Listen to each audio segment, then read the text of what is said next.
Okay, right now we're in the hallway between the Pioneer Room and the Military Room, and as you'll be able to see, it's obvious we use every inch of space that we have available for our displays, and you may hear the floors creak a little bit too.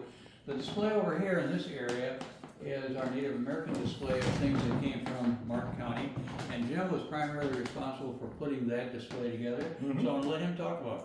Yeah, absolutely. So this is one of our newer display areas that have been put together.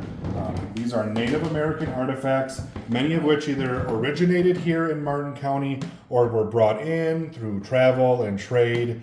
We've got lots of pieces of interesting pottery.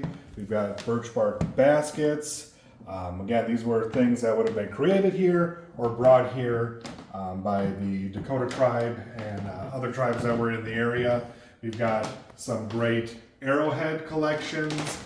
There's some really interesting ones. There's all different kinds. Those would have been used for a lot of different purposes, depending on what kind of game you're hunting or if you're practicing. We also have some art that was done by local settlers as well. You know, we've got this Native American head sculpture, got this wonderful artwork here done by Hazel Farm out of Trimont, sort of showing the mixing of cultures as European settlers interacted with the Dakota. We've got a lot of excellent artifacts here. We've got buffalo teeth, we've got bone work, bone tools, porcupine tools, we've got beadwork, and we've got these different stone tools. So yeah, a lot of ways of showcasing how the Dakota, who were also Martin County residents, just like we are today, showing how they used this land. So yeah, this has been a really great project. Glad to give it its own area and showcase a lot of these really interesting pieces. So everything, yeah, we've been working with archaeologists and professors out of the University of Mankato who have vetted a lot of things too, because we want to make sure not only are we doing things accurate, but that we're doing things the right way to kind of provide the best story that we can. So. And from the Minnesota Historical Society. Yes, yep. So a lot of people have had their hands in here helping us along to interpret some of these pieces. What else do we have here in the hallway? Well, over here, this display, it's kind of a random display. It has a number of different things. Cups, pens, signs, for instance, Dr. Pepper in Fairmont, the bottle squirt, things that were bottled here in Fairmont and Martin County, other things all the way down Wallace's, a coffee cup there with Wallace's that doesn't exist anymore, can openers, just a ton of different things. A lot of fun advertising pieces. A lot of advertising pieces, and they're all interesting.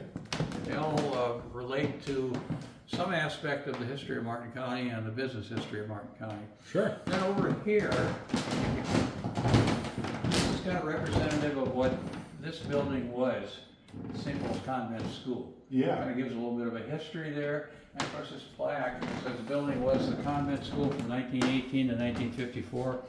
It was bought and given to the Martin County Historical Society by Mrs. Elva Sellen Hunt and Dr. Roscoe Cadwell Hunt in memory of the pioneers. Sure.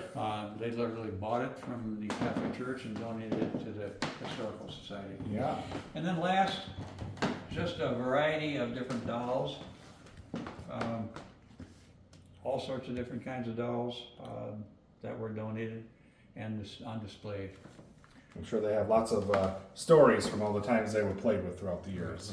And we shouldn't forget the pictures of the settlers here, William Budd and E. Banks Hall, the two first settlers in Martin County. Mm-hmm.